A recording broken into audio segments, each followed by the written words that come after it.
Welcome to Relaxing with Watercolor. I'm Anna. Today we're going to play around with composition, color, and texture. So in addition to the usual watercolor supplies and artist pens, you might want to have some random items for tracing and odds and ends for texturing, like an old toothbrush, a marble, or a very small ball. Just grab whatever is lying around in your junk drawer and meet me at your canvas. I've also included a materials list in the description for reference. Because today's piece is intended to be abstract and experimental, I'm going to begin by tracing some shapes onto the page at random. I'm grabbing whatever is lying on my table: a washi tape roll, a candle lid, a small tin, the edge of a watercolor sample. Seriously, use anything.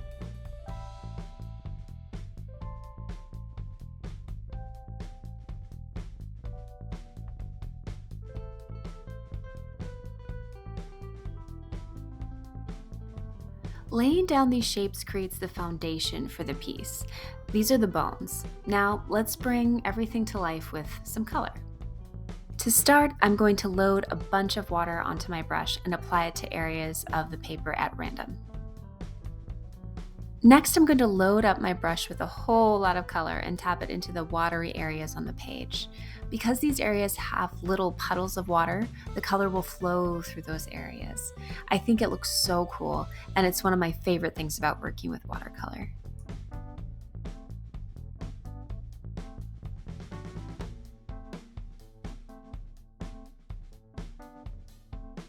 Now for this piece, I'd like a high contrast color pop, so I've decided to use magenta and orange in contrast with a bright chartreuse color. I like that color combo, but feel free to use any combination you like.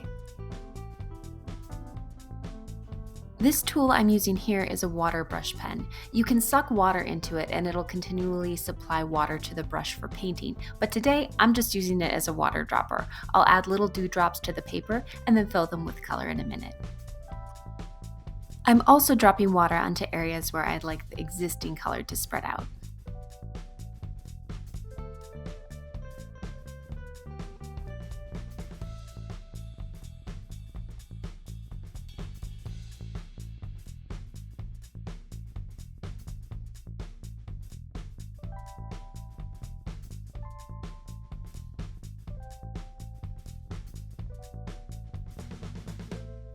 As you can see, there is a lot of excess water on the paper. That's fine. I'm actually using this first layer as a stain, so I'll just sweep the excess water away with a ruler. It's kind of fun and messy. I think that's why it's fun. Okay, so we have our shapes, we have our stain. Now let's add some definition with more concentrated color. I'm starting with the areas that still have enough water to let the color bleed across the paper. This adds a cool texture and also creates a gradient effect, since the more concentrated color bleeds into the lighter stain.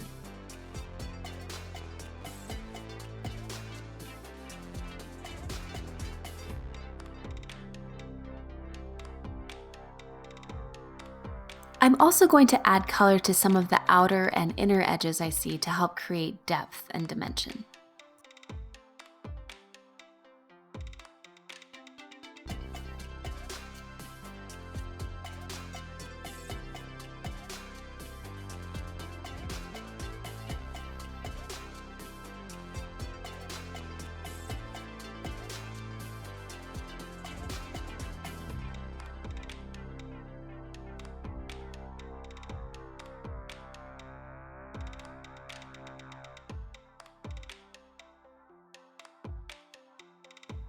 And it looks like I'll want to add in more of my contrasting chartreuse color to really get the magenta and orange to pop. Which colors did you choose for your piece? Let us know in the comments. Alright, I like the color balance, but I think I'd like to add more texture. And I know this might sound weird, but I love to roll bouncy balls and marbles across my paintings. You get this subtle splatter effect and interesting blended look if you apply pressure to the ball and roll it over a specific area. Remember, today is all about being experimental and having fun. There are no wrong techniques. Just be curious and see what happens when you try something new. It could be kind of weird, but amazing all at the same time. And of course, there is no shame in leaning into a classic like toothbrush splatter. I just wet the toothbrush, dip it in the paint, and start running my thumb over the bristles. You can experiment with this too, though, by adding more or less water or changing the distance. Play with the variables and see what comes out. While letting the watercolor portion dry, I decided that this piece looks like a bunch of worlds colliding, so I'm going to tease out that idea with my ink pen. To start, I'm going to add some tiny stars. When adding ink detail to my watercolor pieces, I like to work in layers, so I've already picked out the patches that I want to have with this texture. Overall, I think it helps me maintain visual balance in the piece.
Alright, I've finished the starry patches, so now I'll move on to the planets. Here, I'll add a bit of visual interest by drawing in black markings here and there, giving these worlds some topography.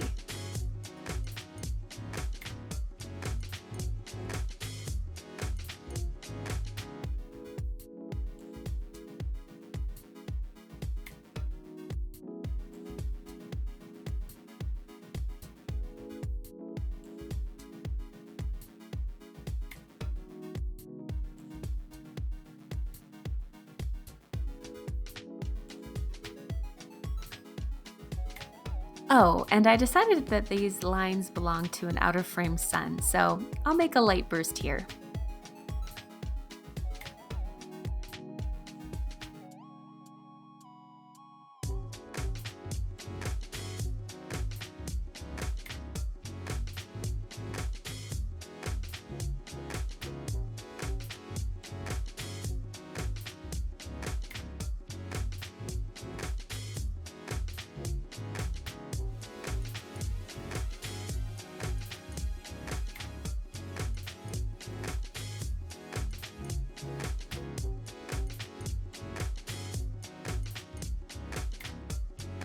And since I drew in all of those light burst lines, I'm just going to outline the 2 planets on the left so this area doesn't look too busy. I'll go ahead and mark up the far right planet though.